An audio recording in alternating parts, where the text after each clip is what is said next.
Assalamualaikum warahmatullahi wabarakatuh. Waalaikumsalam warahmatullahi wabarakatuh.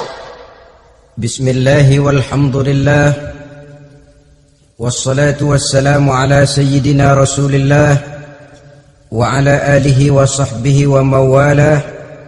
La hawla wa la quwwata illa billah, amma ba'du. Saudara-saudara kaum muslimin yang berbahagia, di dalam kehidupan ini kita senantiasa mengambil i'tibar, contoh dan teladan dari orang-orang sebelum kita. Itu sebabnya kepada baginda Nabi kita Muhammad sallallahu alaihi wasallam Allah Subhanahu wa taala menjelaskan cerita para nabi sebelum beliau dalam ayat "Tsumma naqussu 'alaika min amba'ir rusuli ma nusabbitu bihi fu'adak." Demikianlah kami ceritakan kepadamu wahai Muhammad sebagian dari kisah para rasul-rasul sebelum kamu yang dengan itu akan memperkuat hatimu, meneguhkan keyakinanmu dan memantapkan pendirianmu. Inilah manfaatnya belajar dari sejarah. Jadi jangankan kita, baginda Nabi sendiri pun oleh Allah Subhanahu wa taala diceritakan sejarah para nabi sebelum beliau yang dimusuhi oleh umatnya, yang dicaci maki oleh kaumnya, yang terusir dari kampung halamannya, bahkan sampai ada yang terbunuh oleh umatnya. Itu seluruhnya merupakan i'tibar manusabbitu bihi fuadak, untuk memantapkan langkahmu, meneguhkan keyakinanmu dan menguatkan pendirianmu menghadapi perjuangan ini. Sehubungan dengan itu, pada pertemuan kali ini Al-Fakir ingin menyampaikan satu cuplikan kecil dari kehidupan seorang sahabat utama baginda Nabi, yaitu Sayyidina Umar ibn al-Khattab radhiyallahu anhu. Beliau adalah Umar bin Khattab bin Nufail bin Abdul Uzza dari suku Quraisy, golongan Bani Adi. Perawakannya tinggi, kekar dan gagah, melambangkan sifatnya yang pemberani, tegas, dan tidak pernah kenal takut kepada siapapun. Sebelum mendapat hidayah, Umar bin Khattab termasuk orang yang berdiri di barisan orang-orang yang memusuhi umat Islam. Ia terperangkap dalam tradisi jahiliyah, di mana gemar berperang dan bermabuk-mabukan juga merupakan hal-hal yang pernah dilaksanakan dalam kehidupannya sebelum beliau masuk ke dalam agama Islam. Oleh karena itu, dalam kehidupan beragama, hidayah merupakan sesuatu yang penting. Bagaimanapun banyaknya dosa dan kesalahan yang telah dilakukan oleh seseorang, tidak seharusnya menyebabkan ia putus asa dari rahmah Allah. Sebaliknya, bagaimanapun banyak kebajikan dan kebaikan yang sudah dikerjakannya, tidak perlu membuat dia besar hati, puas, bangga, apalagi menjadi lalai karenanya. Sebab kita belum tahu akan bagaimana ujung perjalanan dari kehidupan kita ini. Saudara-saudara, kisahnya pun masuk Islam merupakan peristiwa yang menarik. Pada satu hari, dengan pedang terhunus, Umar bin Khattab menuju Darul Arqam, tempat di mana baginda Nabi biasa berkumpul dengan para sahabat. Melihat mukanya yang beringas, matanya yang nanar, orang sudah menyangka dan mengerti ini tentu akan terjadi pembunuhan. Dalam perjalanan menuju Darul Arqam, Umar bertemu dengan Nuaim bin Abdullah. Nuaim bertanya, "Ya Umar, mau kemana ente?" "Mau membunuh itu, si murtad itu," katanya. Si murtad yang mana? Yang mana lagi? Itu yang memecah belah kita, yang menghina berhala-berhala kita, yang menjelek-jelekkan nenek moyang dan keturunan kita. Siapa lagi kalau bukan Muhammad? Kata Nuaim Umar, enggak salah. Tidak salah lagi. Salah Umar. Salah kenapa? Apa kamu enggak malu? Kamu mau pergi membunuh Muhammad, sementara adikmu sendiri Fatimah, dia sudah termasuk salah seorang pengikut Muhammad. Mendengar ini, muka yang memang tadinya sudah marah dan merah, tambah jadi kelabu. Bukan main mangkalnya Umar bin Khattab. Orang lain dia musuhi, orang lain dia kejar-kejar. Ini malah adiknya sendiri menjadi pengikut dari baginda Nabi. Tidak jadi menuju Darul Arqam, dia berangkat ke rumah adiknya Fatimah. Adapun di rumah Fatimah sedang berkumpul Fatimah, suaminya Sa'id bin Zaid, dan seorang sahabat Habab ibnul Arad. Mereka sedang membaca Quran. Waktu itu Quran belum lagi dijilid macam sekarang, jadi masih merupakan suhuf atau lembaran-lembaran tercecer saja. Ketuk pintu. Ya tentu tidak assalamualaikum karena dia belum Islam. Tok tok tok. Siapa di luar? Umar. Mendengar suaranya saja, ini sahabat yang namanya Habab ibnul Arad sudah lari ke belakang pintu. Sambil komat kamit baca doa mohon diselamatkan oleh Allah. Adapun Fatimah yang sedang memegang suhuf, lembaran tulisan Quran itu, menyembunyikan suhuf itu di belakang bajunya. Umar masuk. Fatimah, saya bang. Apa benar berita yang saya dengar? Berita apa itu bang? Bahwa kau sudah masuk Islam.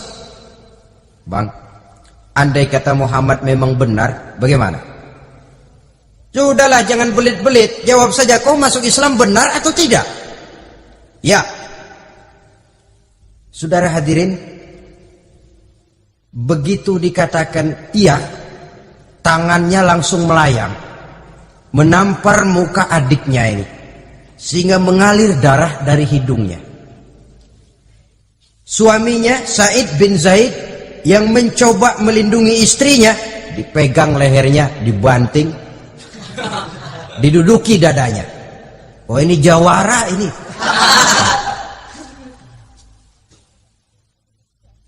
Namun pada saat sedemikian, suara kebenaran terpantul dari mulut Fatimah, adik dari Umar bin Khattab ini. Umar, apakah engkau memukul orang yang bersaksi bahwa tidak ada Tuhan melainkan Allah dan Muhammad Rasulullah? Apakah engkau menganiaya seseorang yang terpanggil untuk mengikuti kebenaran? Manusia macam apa engkau Umar? Saudara, memang dia orang keras, tapi hatinya mudah menerima kebenaran. Sehingga mendengar kalimat adiknya ini tercenung dia sejenak, melongo, bengong kata anak sekarang. Ini kalau tidak karena keyakinan yang mantap, tidak mungkin orang ini, anak adik saya ini bicara macam begini. Umar, mengapa engkau memukul orang yang bersaksi bahwa tidak ada Tuhan melainkan Allah dan Muhammad Rasulullah? Mengapa engkau pukul orang yang mengikuti kebenaran, menerima hidayah dari Allah? Begitu yakin dan mantapnya, walaupun di tengah satu hal yang sangat menakutkan. Siapa yang tidak takut orang Quraisy berhadapan dengan Umar bin Khattab yang dikenal sebagai singa padang pasir pada waktu itu? Malahan dia termasuk salah seorang jagoan. Di tradisi masyarakat jahiliyah itu ada satu pasar yang namanya pasar Ukaz. Tiap tahun di pasar itu diadakan pesta. Pertama pertandingan syair, jadi penyair waktu itu jadi kebanggaan.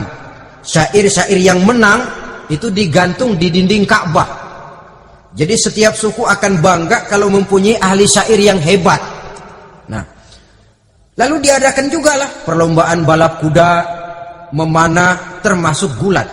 Lah Umar ini tiap kali pertarungan mesti menang. Belum pernah ada yang berhasil mengalahkan dia. Jawara. Saudara-saudara, mendengar adiknya begitu mantap hatinya, Apalagi ketika adiknya berkata begitu, suhuf, lembaran yang disembunyikan di belakang bajunya tersembul. Apa yang kau sembunyikan di balik bajumu itu? Suhuf. Apa suhuf itu? Lembaran Al-Quran. Coba saya lihat. Enggak boleh. Kenapa? Kamu kotor. Orang kotor tidak boleh megang Quran. Saya mau lihat. Enggak boleh. Kalau kamu mau lihat, mandi dulu. Diturutinya permintaan adiknya itu. Lalu diambilnya suhuf tadi. Dia baca. Kebetulan ayat yang dibacanya ayat pertama dari surah Toha yang berlanjut dengan ayat 14 pada surah yang sama. Dia baca, Bismillahirrahmanirrahim. Toha ma anzalna ilaikal Qur'ana litashqa illa tazkiratan liman yakhsha. Taha, tidaklah aku turunkan Al-Quran ini untuk bikin sukar manusia, melainkan merupakan pengingat bagi orang-orang yang takut kepada Allah. Lalu pada ayat ke-14, Innani anallahu la ilaha illa ana fa'budni. Sesungguhnya akulah Allah, tidak ada Tuhan melainkan aku, maka hendaknya hanya kepadakulah kamu menyembah. Wa aqimis sholata li dzikri, dirikanlah salat untuk mengingat aku. Innas sa'ata atiyatun akadu ukhfiha litujza kullu nafsin ma tas'a. Sesungguhnya kiamat itu pasti akan datang, yang sengaja waktunya kami tidak beritahukan kepada kamu semua, untuk kami balas segala setiap orang tentang apa saja yang telah mereka lakukan dalam kehidupan di dunia ini. Setelah membaca ayat ini, gemetar tangannya. Ah, ini sih nggak main-main ini. Ini belum pernah saya baca ajaran semacam ini. Tidak patut orang yang mempunyai kitab suci semacam ini dimusuhi. Ini sesuatu yang benar, tergetar jiwanya. Hei, Fatimah, Muhammad di mana Muhammad? Saya tidak akan memberitahu kepada kamu. Di mana? Saya tidak akan memberitahu. Lebih baik kau bunuh saya kalau memang maksudmu mau mencelakakan Muhammad. Sama sekali saya tidak akan mencelakakan dia, Fatimah. Kasih tahu saja, di mana dia? Darul Arqam. Bergegas dia menuju Darul Arqam. Di dalam Nabi memang sedang kumpul dengan para sahabat. Termasuk ada Sayyidina Hamzah yang juga terkenal jawara juga. Ketuk pintu. Ketuk pintu. Siapa di luar? Umar. Di dalam ini geger sebagian sahabat. Umar datang ini pasti bencana. Umar datang, wah, kalau istilah kampung, kerok dan urusan.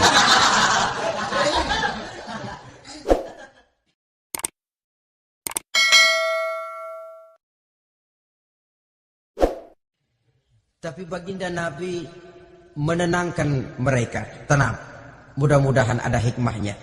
Sayyidina Hamzah tampil, bukakan dia pintu. Kalau niatnya baik, kita terima. Kalau niatnya tidak baik, saya paling depan. Dibukakan pintu. Begitu dibukakan pintu, Umar masuk merangkul baginda Nabi. Kemudian dengan tersendat, Asyhadu an la ilaha illallah wa asyhadu annaka ya Muhammad Rasulullah. Saya bersaksi tidak ada Tuhan melainkan Allah, dan saya bersaksi bahwa engkau hai Muhammad adalah utusan Allah.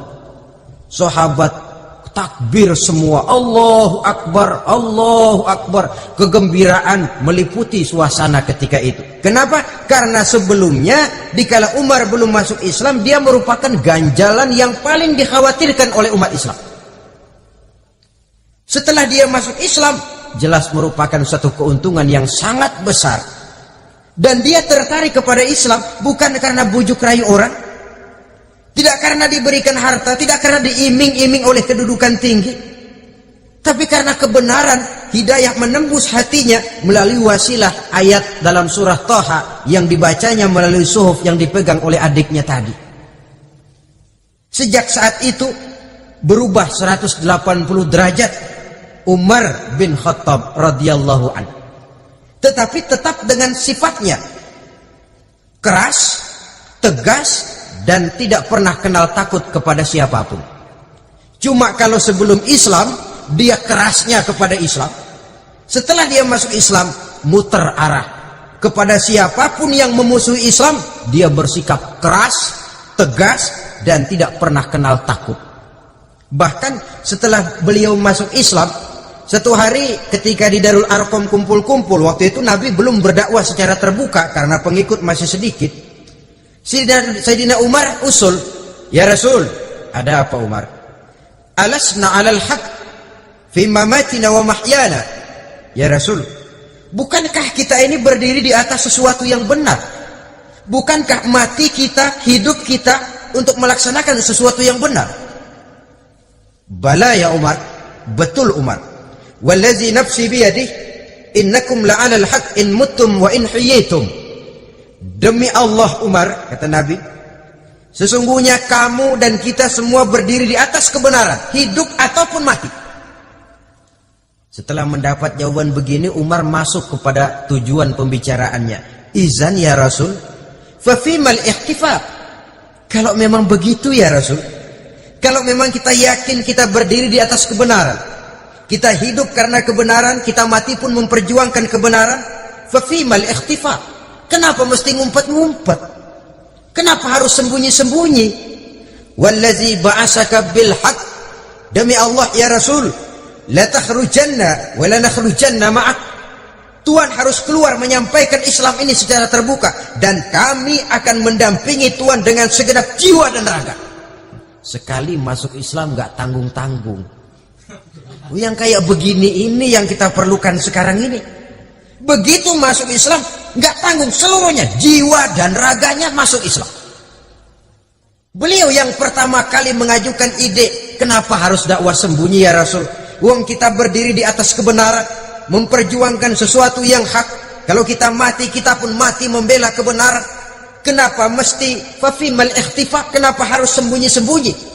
Mulai sekarang mari keluar ya Rasul, saya akan dampingi Tuhan, nyawa taruhannya. Saudara hadirin yang saya hormati, selalu dia tempat-tempat yang pernah dia melaksanakan maksiat sebelum dia Islam, selalu dia kunjungi sampai dia berkata, tidak ada tempat yang pernah saya melakukan kesalahan sebelum saya Islam yang harus saya tutupi dengan kebajikan setelah saya Islam sekarang ini. Bahkan ada satu riwayat menjelaskan beliau itu yang tinggi badannya, kekar perawakannya, gemetar orang ngadepin dia. Tapi beliau sendiri sangat mudah gemetar kalau sudah mendengar ayat-ayat Allah. Sehingga ada satu riwayat menjelaskan Sayyidina Umar itu setelah masuk Islam, kalau sholat kadang-kadang bila menoleh ke kanan beliau senyum, bila menoleh ke kiri beliau menangis berurai air mata. Ada orang bertanya, ya Umar, kenapa menengok ke kanan kau senyum, ke kiri kau menangis? Itulah kalau saya ingat jahilnya saya sebelum Islam. Adapun bila saya menoleh ke arah sebelah kanan saya tersenyum, teringat betapa dulu saya membuat berhala dari korma. Saya tumpuk-tumpuk, saya susun begitu rupa. Setelah saya sembah, saya makan itu korma. Gagah betul saya waktu itu, sampai Tuhan pun saya makan. Adapun kalau saya menoleh ke kiri, teringat putri kesayangan saya yang terbawa oleh tradisi jahiliyah, takut menanggung aib, merasa malu mempunyai anak perempuan, sampai dia terkubur hidup-hidup. Berurai air mata saya mengingat semua itu. Padahal Nabi sudah memberikan jaminan. Sebab saudara jangan lupa, orang kafir masuk Islam, dalam Islam itu dihitung dari bayi lagi, dari nol. Itulah untungnya. Jadi misalnya sudah 60 tahun, dari kecil sampai 60 tahun kafir, umur 61 masuk Islam. Nah, sejak umur 61 itulah yang dihisab oleh Allah. 60 tahun ke bawah gratis bersih pemutihan. Istimewa betul. Tapi jangan lalu diniatin, gua kafir aja. Nanti sudah tua-tua mau giliran mati baru Islam, itu diniatin lain. Ini yang karena faktor hidayah, saudara-saudara. Nah, cintanya kepada baginda Nabi luar biasa. Dalam setiap pertempuran beliau selalu di front terdepan. Bahkan demikian cintanya sampai ketika hari di mana baginda Nabi wafat, saudara-saudara, disampaikan berita wafat Nabi kepada Umar ini. Ya Umar, baginda Nabi sudah wafat. Kamu ngomong apa? Baginda Nabi sudah wafat. Bukan sedih, nyabut pedang, keluar matanya melotot. Siapa yang bilang Muhammad mati, saya tabas batang lehernya. Begitu cintanya beliau kepada baginda Nabi, sampai-sampai nggak menerima kalau Nabi wafat. Taruhlah nggak bisa mati bersamaan, bolehlah mati beriring-iring saja barangkali maksudnya. Saudara-saudara, cabut pedang, kelayaban kemana-mana. Ayo, siapa ngomong Muhammad mati, saya tebas batang lehernya. Sampai bertemu dengan Sayyidina Umar, Sayyidina Abu Bakar. Di tempat orang banyak, Sayyidina Abu Bakar yang bijaksana ini pidato. Ayuhan nas, man kana ya'budu Muhammadan, fa inna Muhammadan qad mata. Wa man kana ya'budu Allah, fa inna Allah hayyun la yamut. Wahai manusia, barang siapa yang menyembah Muhammad, maka Muhammad sudah mati. Tetapi barang siapa yang menyembah Allah, Allah akan hidup selamanya dan tidak akan pernah mati. Mendengar pidato ini, Sayyidina Umar sadar bahwa sebenarnya yang tidak bisa mati itu cuma Allah. Bagaimanapun agungnya baginda Nabi, besarnya baginda Nabi, tinggi akhlak budi pekertinya Nabi, cintanya beliau kepada Nabi, toh Nabi manusia dan manusia harus mati. Kemudian dibacakan surah Ali Imran ayat 144. Wa ma Muhammadun illa rasul qad khalat min qablihi rusul afa immata aw qutilan qalabtum ala aqabikum. Muhammad tidak lain daripada manusia, telah datang kepadanya rasul, apakah jika ia mati engkau kembali menjadi murtad atau mundur ke belakang? Mendengar ayat ini dibacakan, Sayyidina Umar sadar, berurai air matanya, menangis dalam kesedihannya. Ini cintanya yang demikian tinggi kepada baginda Rasulullah Sallallahu Alaihi Wasallam. Begitulah seluruh kesalahan yang dia lakukan pada saat sebelum dia masuk Islam, berusaha dia tutupi dan dia tebus dengan segala kebaikan, pengabdian, perbuatan soleh setelah dia masuk Islam. Sehingga diajarkan oleh baginda Nabi, ittaqillaha haitsu ma kunta wa atbi'i sayyi'atal hasanata tamhuha wa khaliqin nasa bi khuluqin hasanin. Bertakwalah kamu kepada Allah, kata Nabi, dimanapun saja kamu berada. Jadi takwa tidak kenal tempat. Dimanapun saja kamu berada, bertakwalah kepada Allah. Di rumah takwa, di pasar takwa, di kantor takwa, di tengah orang banyak takwa, pada waktu sendirian takwa. Ittaqillaha haitsu ma kunta. Bertakwalah kau kepada Allah dimanapun saja kamu berada. Jangan takwa pakai tempat. Di masjid takwa, di kantor nyolong. Itu tidak haitsu ma kunta yang diajarkan oleh Nabi. Dimanapun kamu berada, bertakwalah kepada Allah. Wa atbi'i sayyi'atal hasanah tamhuha. Dan iringi perbuatanmu yang salah dengan kebaikan. Jadi kalau satu saat terselip kita berbuat salah, cepat iringi dengan kebaikan. Tamhuha, dengan harapan kebaikan yang kita kerjakan akan menutupi dosa yang terselip kita lakukan. Ngomongin orang, astagfirullahaladzim, banyak istighfar. Istighfarnya mudah-mudahan bisa nutupin dosa karena ngomongin orang.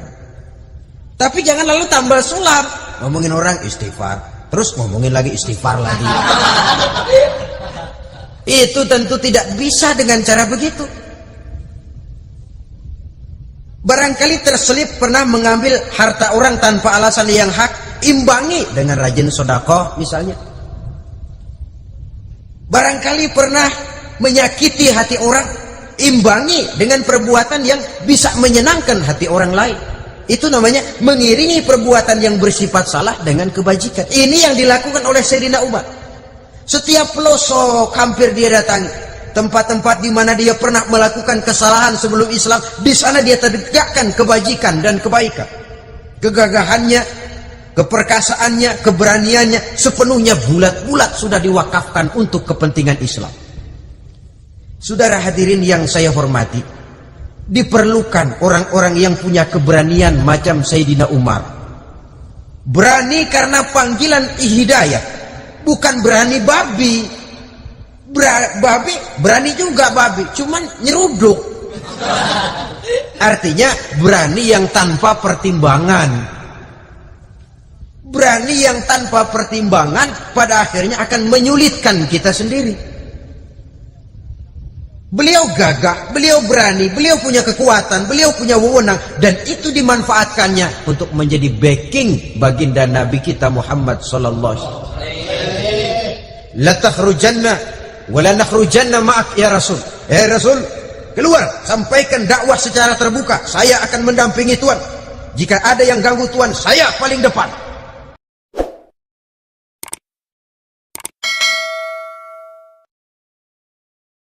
Backing yang mendampingi Rasul untuk menyampaikan risalah Islamiyah ini. Saudara hadirin yang saya hormati, wa khaliqin nasa bi khuluqin hasanin, kata Nabi, dan pergaulilah manusia dengan akhlak yang baik, karena dengan ini kau bisa mengambil hati orang.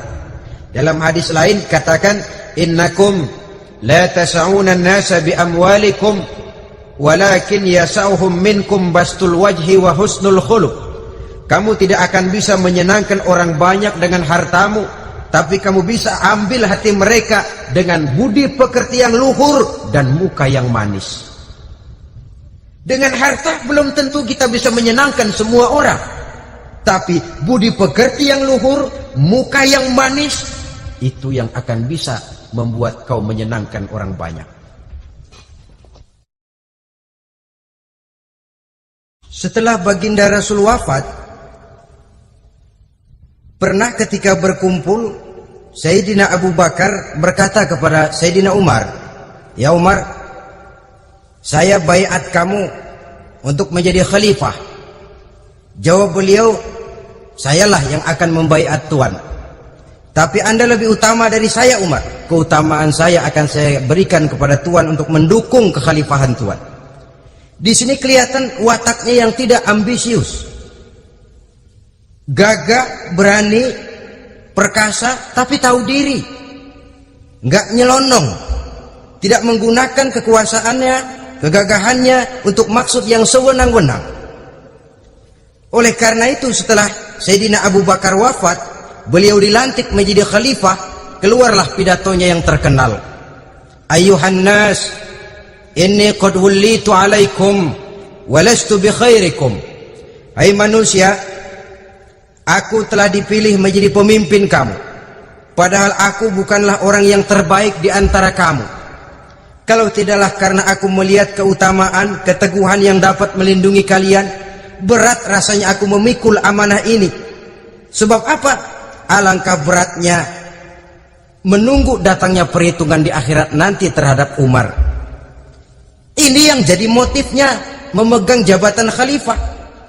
Sungguh berat bagi Umar menunggu datangnya saat perhitungan, sehingga seolah-olah kalau bisa lah jadi Umar bin Khattab saja, jangan jadi khalifah kalau bisa. Tapi moya umat sudah kadang memilih, sehingga benar kalau dalam satu hadis Nabi pernah mengajarkan jangan memberikan satu jabatan kepada orang yang memintanya.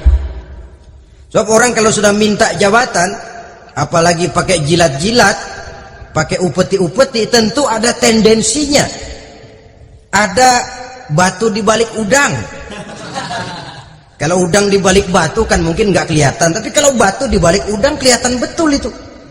Ada maunya, ambisinya. Jangan memberikan satu jabatan kepada orang yang memintanya.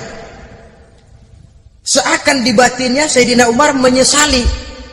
Kenapa Umar nggak jadi Umar saja, kok mau jadi khalifah gitu? Alangkah berat perhitungan buat saya di akhirat nanti. Nah, setelah jadi khalifah, sebagai satu i'tibar, saya akan mencoba mengemukakan beberapa sifatnya yang menonjol untuk pelajaran buat kita semua. Pertama, sikapnya terhadap keluarganya setelah beliau menjadi khalifah. Kedudukan sebagai keluarga Umar bin Khattab bukan merupakan kedudukan istimewa. Itu ditanamkan betul kepada keluarganya. Jangan karena bapakmu khalifah, lalu mentang-mentang anak khalifah kau merasa dapat fasilitas, merasa bisa berbuat semau-maumu. Kau harus punya tanggung jawab dan beban moral, memberikan contoh yang lebih baik kepada rakyat. Ini yang ditekankan kepada keluarganya. Kalau beliau mau mengeluarkan undang-undang, undang-undang itu lebih dahulu dibicarakan di tengah keluarganya, kumpul anak-anaknya. Ini akan ada undang-undang begini. Siapa di antara kalian mau mentaati, persilahkan. Yang tidak pun persilahkan. Tapi saya ingatkan, kalau ada dari keluarga Umar yang melanggar peraturan yang saya keluarkan ini, saya akan menghukumnya 2 kali lipat karena dia keluarga saya. Menghukumnya 2 kali lipat karena dia keluarga saya.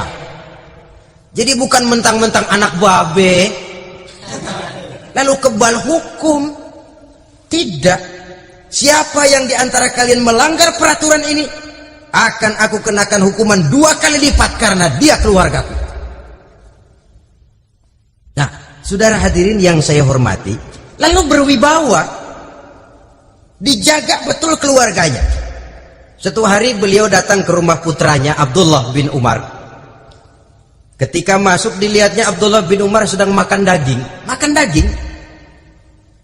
Merah muka Umar. Mentang-mentang anak khalifah ya. Mentang-mentang anak Amirul Mukminin ya, kamu makan daging. Lihat tuh rakyat kita masih banyak yang kelaparan, makan daging, makan roti keras.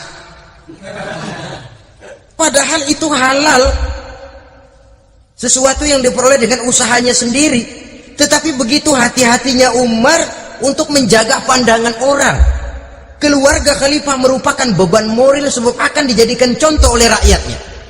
Mentang-mentang anak khalifah ya makan daging. Lihat tuh rakyat, roti keras digarotin. Lain saat beliau pergi ke satu pasar.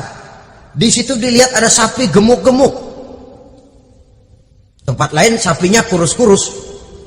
Tanya, ini yang gemuk-gemuk sapi siapa? Sapi Abdullah bin Umar. Sapi anaknya. Panggil Abdullah bin Umar, suruh sini. Datang anaknya. Abdullah bin Umar, bagaimana ceritanya sampai ini? Begini, Bapak. Dahulu itu dengan uang saya beli sapi kurus-kurus. Lalu saya rawat. Saya berikan upah orang untuk merawat sapi-sapi itu. Sampai sekarang dia menjadi gemuk. Akan saya jual dan keuntungannya tentu sesuatu yang halal. Subhanallah, kata Umar. Kau ini anak Amirul Mukminin.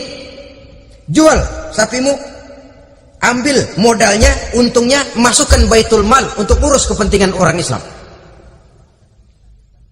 Dia nggak mau anaknya terlibat bisnis, ndompleng kekuasaan ayahnya. Karena mentang-mentang anak khalifah lalu segala macam bisnis lancar. Orang takut karena apa? Anak babe. Ada lagi. Pada waktu pembagian harta ghanimah, putri beliau yang namanya Hafsah, ini adalah istri baginda Nabi, meminta bagian. Kaum kerabat ayah, ini kerabat khalifah, kitalah dulu kerabat. Kalau kau kerabatku, maka jatahmu nanti dari ayahmu. Harta ini masih lebih banyak dibutuhkan oleh orang-orang Islam. Nanti belakangan, kalau ada sisanya. Belakangan kalau ada sisanya. La haula wala quwata illa billah.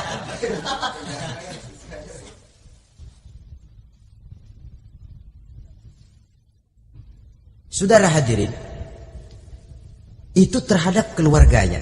Kemudian apa sifat-sifat yang menonjol dari kepemimpinannya? Pertama, kesederhanaannya. Beliaulah satu-satunya khalifah Amirul Mukminin, setingkat presiden kalau sekarang, yang punya jubah cuma 2 dan 1 pun punya anaknya. Tambelan lagi. Pernah sholat Jumat terlambat. Beliau naik mimbar untuk khutbah, sebelumnya minta maaf dulu. Saudara-saudara, maaf saya terlambat nungguin baju kering. Seorang khalifah nungguin baju kering, sederhana dalam kehidupannya. Mari kita ambil satu cerita lagi. Pada waktu beliau jadi khalifah, yang diangkat jadi gubernur di Mesir adalah Amr bin As. Amr bin As hidupnya lebih mirip kaisar. Istananya besar, pakaiannya bagus-bagus. Nah, yang paling mengganggu pikiran Amr bin As, di sebelah istananya ini ada gubuk reok kepunyaan orang Yahudi lagi. Ini nggak pantas bener, masa di samping istana gubernur ada gubuk reot, orang Yahudi lagi yang punya. Ini mesti udah bikin saja rencana, panggil dinas tata kota, bikin planning, di sini mau dibangun masjid proyek negara, bikin gambarnya, susun anggarannya, tender. Saudara-saudara, si Yahudi yang punya gubuk reot dipanggil. Yahudi, ada apa, Pak? Kamu tahu nggak? Enggak. Iya, memang belum saya kasih tahu.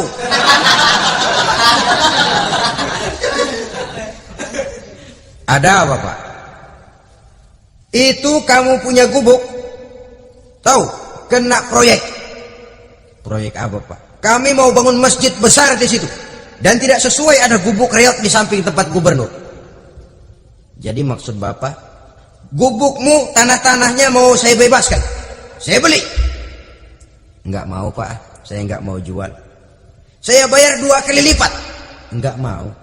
3 kali lipat, 6 kali lipat juga enggak mau, Pak.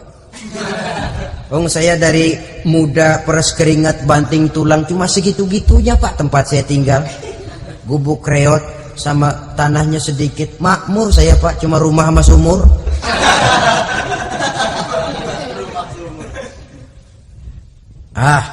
Ini Yahudi kelewatan juga.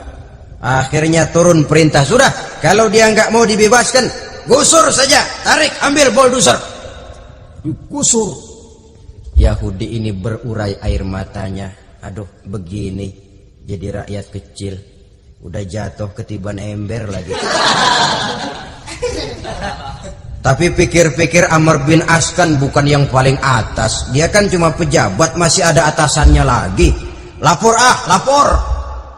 Yahudi ini berangkat ke Madinah. Bayangkan dari Mesir ke Madinah, jalan. Di sepanjang jalan dia berpikir, membanding-banding. Kalau gubernurnya saja istananya begitu mewah, apalagi khalifahnya. Kalau gubernurnya galak main gusur, apalagi khalifahnya. Dan saya bukan orang Islam, apa dia lemin ngadu? Apa dapat tanggapan? Berangkat dia sambil harap-harap cemas. Sampai di pintu kota Madinah, dia temui orang lagi tidur di bawah pohon korma. Selamat siang, Pak. Ada apa? Pak. Apa? Mau lapor. Lapor apa? Bapak tahu Khalifah Umar bin Khattab? Tahu. Istananya di mana, Pak? Istananya di atas lumpur. Di atas lumpur. Di atas lumpur. Pengawalnya banyak, Pak. Banyak. Siapa, Pak? Yatim piatu, janda-janda tua, orang-orang miskin, orang-orang lemah, itu pengawalnya. Pakaian kebesarannya apa sutra apa, Pak? Pakaian kebesarannya malu dan takwa. Saya nggak ngerti, Pak. Itulah Umar bin Khattab. Lalu orangnya sekarang di mana, Pak? Di depan ente.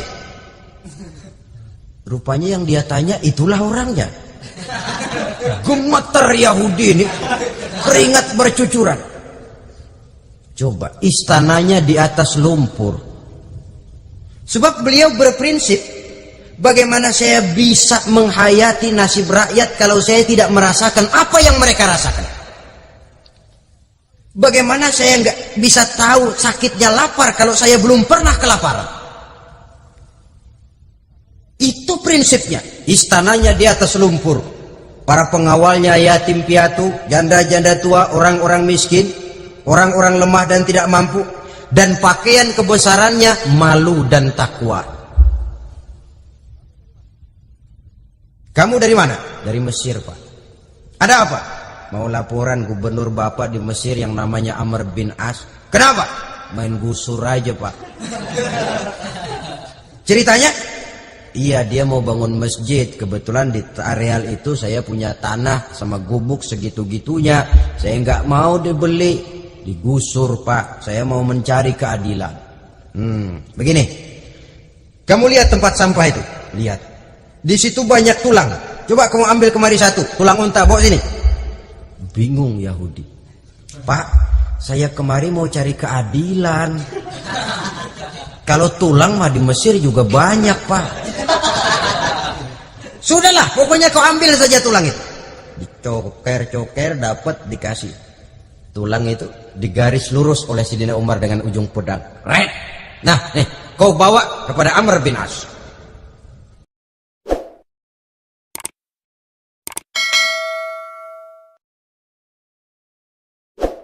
Makin bingung itu Yahudi. Suruh bawa tulang cuman digaris. Nanti saya ngomong apa, Pak? Sudahlah, kasih saja. Pulang dia. Sampai di Mesir, Tuan Gubernur, ada apa? Saya baru menghadap khalifah. Kemudian beliau sampaikan ini, dikasih tulang. Amr bin As ngelihat tulang ada goresan lurus dengan ujung pedang, gemetar, badannya keluar keringat dingin. Panggil kepala proyek, proyek batal, masjid nggak jadi didiriin, itu gubuk Yahudi diriin lagi. Ini Yahudi makin bengong. Ini gubernur dapat tulang doang segitu takutnya.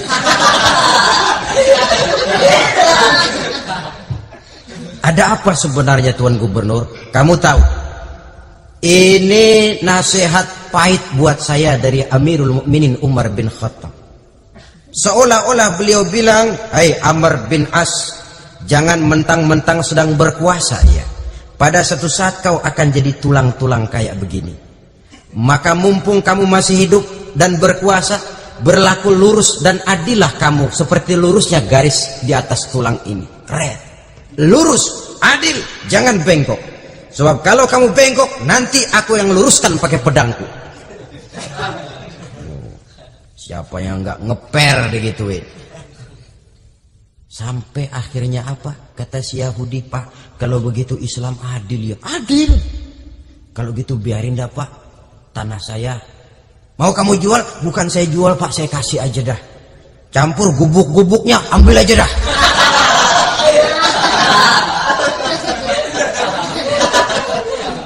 Masuk Islam si Yahudi ini oleh karena keadilan dari Umar bin Khattab.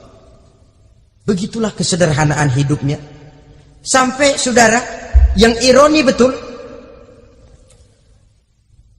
pernah Utsman bin Affan, Ali bin Abi Thalib, Thalhah dan Zubair kumpul mendengar berita bahwa Sayyidina Umar ini punya hutang. Bayangkan, seorang khalifah untuk melangsungkan hidupnya sampai punya hutang. Padahal Baitul Mal di bawah kekuasaannya. Berunding Utsman, Ali, Thalhah, Zubair. Kalau kita langsung ngomong sama Umar nggak enak dong, dia nggak bakalan terima. Lewat putrinya aja, Hafsah deh. Baik. Hafsah ngomong sama Umar, "Abah, kenapa? Bagaimana kalau honor Abah ditambah, ditingkatkan supaya hutang bisa ketutup?" "Hafsah, saya Abah." "Siapa yang nyuruh kamu ngomong begitu?" "Enggak ada." "Ada. Saya tahu ada ini. Kalau enggak ada kamu enggak mungkin ngomong begitu. Tapi orangnya kalau saya tuntut mereka mungkin enggak mau. Sekarang saya mau tanya Hafsah, kau kan istri Rasul, betul? Nah, saya mau tanya, suamimu makanannya apa? Daging? Bukan. Roti. Tempat tidurnya kasur empuk? Bukan. Kain kasar yang kalau musim panas kami bentangkan, kalau musim dingin separuh buat tidur, separuh buat selimut. Pakaian yang dibelikan untukmu berapa banyaknya? Cuma 2. Nah, itu guru saya, orang yang paling saya cintai, dan itu yang saya ikuti. Bahkan setelah beliau wafat, Sayyidina Umar ini, hutangnya ditanggungkan kepada anaknya Abdullah bin Umar, dan itu pun dilunasi dengan menjual rumahnya, sehingga rumahnya itu disebut Darul Qadha, rumah bayar hutang. Begitu kesederhanaannya. Jadi nggak pakai aji mumpung jadi khalifah lalu kayak ikan gurita, tangan yang mana aja megang. Itu kan mental monyet. Monyet itu kan begitu, tangan megang kiri kanan, mulut ngawal, kaki megang, temennya dikasih masih ngerampas juga. Monyet rakus betul itu. Itu kesederhanaannya. Kenapa kesederhanaan ini timbul? Karena sikap zuhudnya. Zuhud itu tarkud dunia li ajlil akhirah. Orang yang mengambil dunia hanya yang diperlukan dengan lebih mengutamakan kehidupan akhirat. Watak zuhudnya yang sangat menonjol.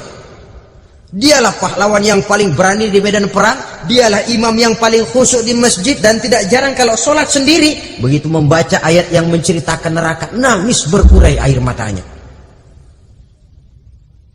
Saudara hadirin ma'asyiral muslimin rahimakumullah.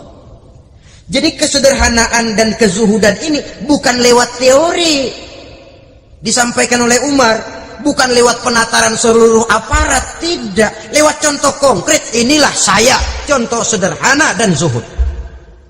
Bagaimana saya akan bisa merasakan penderitaan rakyat kalau saya sendiri tidak pernah menderita? Bagaimana saya akan tahu sakitnya lapar kalau saya belum pernah kelaparan? Maka tanpa penataran, tanpa upgrading segala macam, berhasil karena prinsip keteladanan. Beliau jadi contoh utama. Dan sumber utamanya tentu tidak lain karena contoh dari baginda Nabi besar Muhammad SAW. Dua, sederhana. Yang kedua, zuhud. Yang ketiga, sifat yang menonjol dari kekhalifahannya adalah adil. Kalau sudah bicara soal hukum, dia tidak pernah kenal kompromi. Adalah seorang pemuka Nasrani masuk Islam, namanya Jabalah bin Aiham. Ketika dia bikin haji, kain ihramnya keinjak orang Arab yang hitam, Baduy. Jengkel, dia merasa bekas tokoh, enak aja nih orang udah jelek nginjak lagi. Ditempeleng orang tadi. Orang ini lapor kepada Umar, panggil Jabalah bin Aiham. Panggil. Kau ditampar? Betul khalifah. Tampar dia. Tampar lagi. Dipukul orang itu di depan Sayyidina Umar. Jadi tidak karena kau ini bekas kepala suku, kau ini bekas orang terhormat, lalu ada kebijaksanaan yang tidak bijaksana. Kebijaksanaan yang akhirnya jadi tidak bijaksana. Dan itu memang sudah dimulai dengan memblokir keluarganya. Tidak satu keluarganya pun yang boleh mempunyai perasaan bahwa menjadi keluarga khalifah merupakan fasilitas dan keuntungan. Kau jangan makan di atas punggungku, kau jangan menikmati fasilitas di atas keringatku. Dan tidak ada keinginan mewariskan jabatan khalifah kepada anak-anaknya. Pernah beliau musyawarah, saya bingung, kenapa khalifah? Gubernur Kufah ini sulit nyari orang. Diangkat yang lemah, rakyat ngeluh. Diangkat yang keras, rakyat juga ngeluh. Ada calon khalifah, kalau ini mah nggak salah lagi nih buat gubernur Kufah. Siapa? Abdullah bin Umar, anak beliau sendiri. Melotot matanya. Jangan macam-macam kau. Cukup satu orang Umar memegang jabatan ini.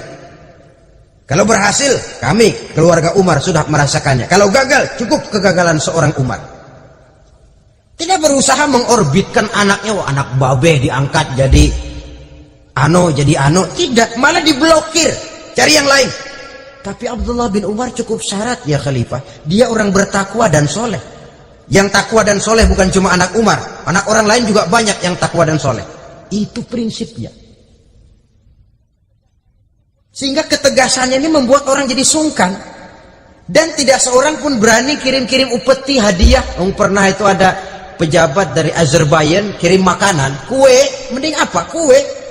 Gitu dicicipi enak. Enak juga ya kue ini. Enak khalifah. Ini di sana apa makan rakyat biasa? Bukan, ini makanan orang-orang fake. Nah, dibungkus lagi itu kue. Dibungkus. Ontamu mana? Di luar. Ambil, bawa pulang, serahkan lagi kepada gubernur di sana, kasih tahu salam dari Umar bin Khattab. kenyangkan dulu rakyat dengan makanan seperti ini, kita belakangan. Jadi kalau rakyat lapar, saya orang pertama yang akan merasakan kelaparan. Tapi kalau rakyat makmur, biarlah saya menjadi orang terakhir yang kenyang. Kan bagus prinsip itu. Jikalau rakyat kelaparan, saya akan jadi orang pertama yang merasakan lapar. Tapi kalau rakyat makmur, biar saya jadi orang terakhir yang kenyang. Jangan dibalik. Pada saat rakyat kelaparan, dia kekenyangan. Dan selanjutnya, sikap keadilannya ini, saudara-saudara, menyebabkan hukum lalu jadi berwibawa. Pernah beliau jalan-jalan di lorong kota Madinah, di tempat yang namanya Harah bersama Aslam. Ada ibu-ibu, anaknya nangis, lapar mah, sabar dikit lagi matang gitu.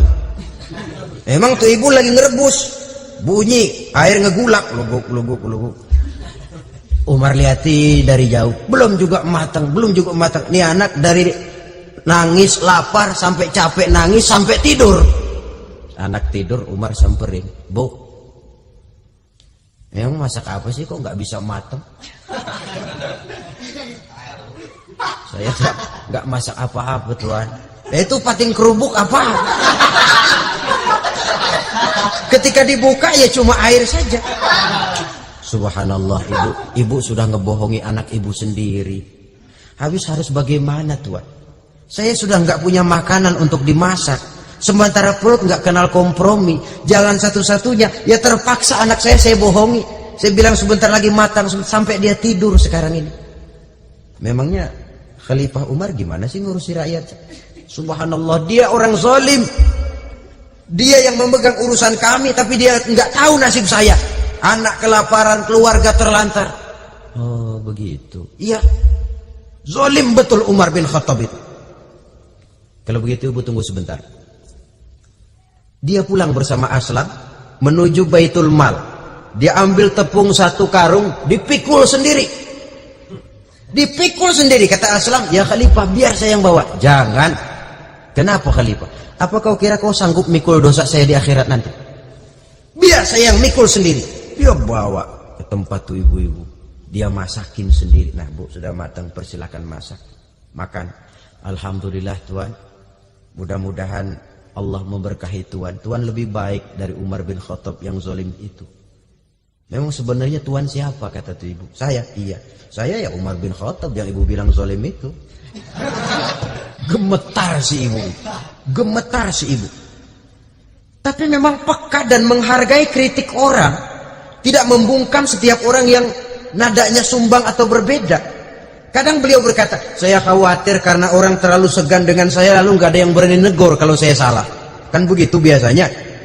Karena sudah terlalu segan lalu semuanya orang mau diaminin saja. Asal dibilang nggak benar marah, jengkel. Lalu disingkirin, maunya diiyain, inge kula nuwun. Oke bos. Beliau bilang saya khawatir kalau tidak ada orang yang mau menegur kesalahan saya jika saya terlanjur nanti. Tahu-tahu muncul orang, demi Allah saya akan menegur Tuhan dengan pedang saya ini. Cerah mukanya, senyum bibirnya, alhamdulillah. Anak muda, saya memerlukan orang macam kau yang berani berkata iya terhadap yang benar dan tidak terhadap yang tidak benar, apa dan bagaimanapun resikonya.